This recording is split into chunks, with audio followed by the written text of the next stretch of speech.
يا مساء الهنا والسعادة والسرور عليكم. النهاردة جينا بموضوع جديد، وهي الرجالة عايزة ايه من الست او من شريكة حياتها، او ايه اسرع طريقة توصلي بيها انك تكوني عقل وروح وقلب والسكن والمودة والرحمة ليه. تمام. اول حاجة العنوان اللي انا بقوله دايما: افهميه قبل ما تحبيه. كل راجل ليه مفتاح تقدري تفهمي شريك حياتك هو عايز ايه. فنيجي نقول للست مثلا اللي عندها مشكلة: حاولي تتغيري، تجري تقوم متغيرة شكلا، وتسيب موضوعا اعمل شعري واجيب لبس. مش هي دي الطريقة اللي تنفع مع كل الرجالة. هو في راجل بتبقى عنده مشكلة ما معاكي انتي، في اسلوبك، في طريقتك. يعني هديكي مثال. اول حاجة يبقى هو جاي من الشغل، تجري عليه على الباب، بدل ما تبقي السكن والمودة والرحمة واهلا وسهلا، ده اللي هو عايزه منك، واهلا، وتستقبليه بابتسامه حلوه كما لو كان في بيت اهله. ويعني هديكي مثال كده: مامته بتستقبله زي ما انتي بتستقبلي ابنك. عايز يحس انه جاي بعد تعب يوم طويل عشان كوكا يرتاح. تقومي: يا خبر حصل وسواوي. طب سيبيه يهدى وياكل ويرتاح، وتقعدوا قعده كويسه. برضو اول ما تقعدوا قعده كده تتكلموا فيها، ما تبقاش المشاكل هي المتصدره.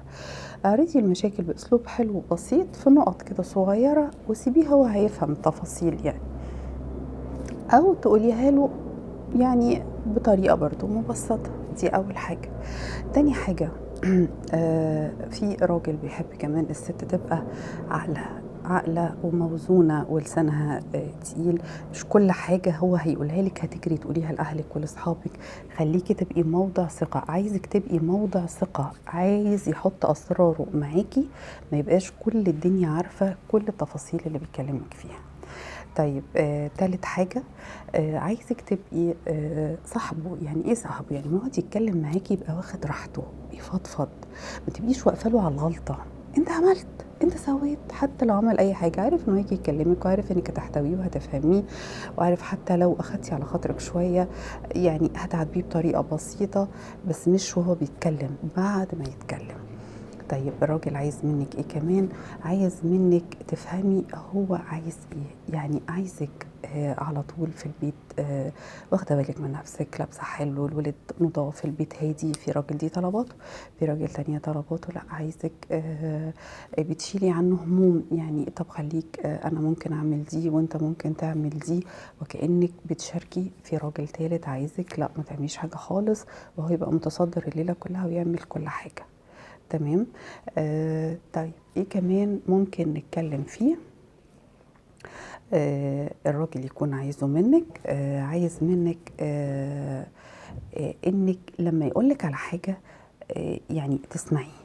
مش اول ما يجي يقولك على حاجة تعترضي وتعاندي. حتى لو انتي مختلفة معاه، اسمعي تماما.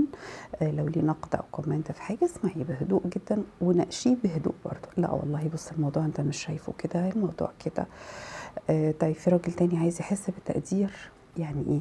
يعني عايز، واغلبهم على فكره دي مهمه جدا، عايزين يبقوا مقدرين. ربنا يخليك لينا، انت والله من غيرك يعني ما كناش عارفين هنعمل ايه، انا عارفه انك بتتعب عشاني وعشان الولاد. الموضوع ده على فكره الكلام الحلو ده يزود العلاقه الجميله اللي بينكم. عايزه كمان ست مش مطيوره. يعني مش كل ما تحصل حاجه للولاد تصوتي وتصرخي. يعني عايزك كده يحس ان في سند وراه، حد عاقل بيحل الامور بهدوء. اللي تقدري تحليه بعيد عنه حليه، وارجعي يقولي على فكره حصل كذا كذا وما رضيتش اشغلك وانا عملت. هتبقي موضع ثقه بالنسبه له. كل ما كنتي موضع ثقه بالنسبه له، كل ما قربتي مسافات كبيره بينكم. حاجات بسيطة جدا على فكرة بقولها هتفرق جدا في علاقتك معاه. لكن زي ما قلت لك، افهميه قبل ما تحبيه. افهميه بيحب الكلام كتير، عايز يفضفض، بيحبش كلام كتير. هو راجل عقلاني، هو راجل بيحب الشكل الحلو، بيحب حاجة معينة. كل واحدة فينا فاهمة جدا شريك حياتها، لكن اوعي تحاولي تغيريه للصورة اللي انت عايزاه يبقى عليها. طبعا زي ما قلت للرجاله بقول للستات: ضرب من الخيال. والرجاله كمان اصعب، ما حدش بيتغير. انت عارفه عيوبه من ايام الخطوبه وقبلها، انت بس بتحاولي انك تظبطي وتعملي حاجات صغيره ينفع تتغير معاكي بالمناقشه وبالهدوء. وأتمنى كل ست تكون فهمتني، وأتمنى كل ست تقدر تبقى هي القلب والروح والعقل لشريك حياتها. وأتمنى الحلقة النهاردة تكون عجبتكم، وأتمنى اللي معملش اشتراك للقناة يشترك ويدوس اشتراك وسبسكرايب ولايك، ومع بعض في مواضيع جديدة. كانت معاكم مسامي الهندي.